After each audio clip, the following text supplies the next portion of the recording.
Hello everybody. This is Sheila with Simply Simple Creations by Sheila, and today we are going to make some fabric hearts. I know that y'all probably seen these 100 times, but I just did one that was more non-traditional Valentine's. So I got this. It's actually a duvet cover, and I got it when we went to Canton back in, September, I think. Paid like $7 and got a whole duvet cover, so I've got a lot of fabric. So this is double, and I think I showed y'all that. I don't know. Maybe I'm going to show you. I don't know if I did or not. But anyway, it's doubled, and all I did was traced a little wooden heart that I had. Any heart you have would be fine. And then I simply cut it out.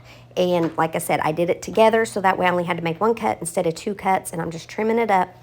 Now, if you can sew, by all means, sew these babies. I am not a good sewer, so I am just going to simply use my glue gun on here.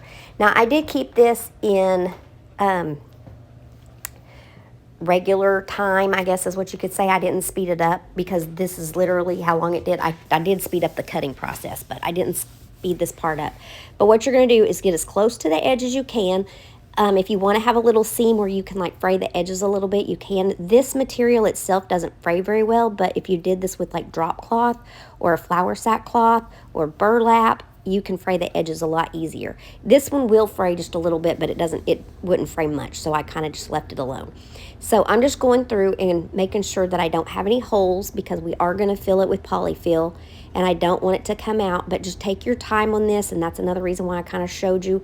Go all the way to where your glue meets the glue, if that makes sense. I'm saying that a lot, aren't I? But anyway, then you're just going to leave an opening, and then you're going to take your polyfill, and you want to make sure that you get all the way to the tip of that heart. I didn't get it very good here, but I do go back in here in just a minute and put it in. And then go up to the top of the heart, because you want it to be puffy. You can make them as full as you want, but of course you don't want to make them too full, because you will bust out that hot glue. Now, if you sewed it, you could fill it a little bit more full than what I'm doing. But here I got it almost full, but not quite as full as I want it. So if you smush down on the polyfill as you're putting the glue back on, or putting more glue on to close it up, it makes it easier to close up, because it lines them up better than if you like try to do it with it being fat. Does that make sense? I don't know if that makes any sense. There it goes, saying that again.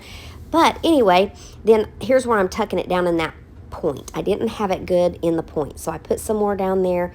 And I don't know, I didn't use very much polyfill, maybe just like a little handful or something.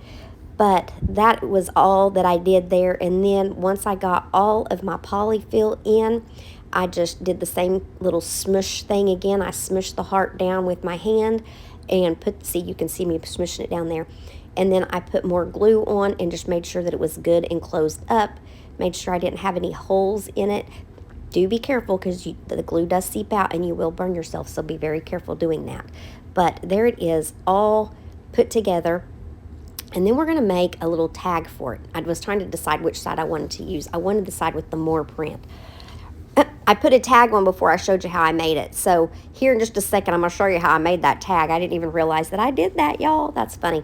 So see, editing videos, I'm still getting the hang of it. But here is where I did the tag right here. I just took a little piece of flour sack. No, it wasn't even flour sack. It was drop cloth. I did drop cloth, and I just put XOXO on it. Whoopsies, I got that a little bit out of order, but that's okay. That's okay. Y'all get the gist of it, right?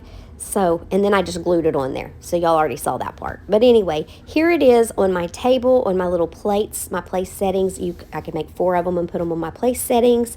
Here it is in the dough bowl. It's a good dough bowl filler. And then I put it again. I got my pictures out of order too, but you know, y'all understand. I hope that y'all have a wonderful Friday. Have a great day, and I will see you soon. Bye, everybody.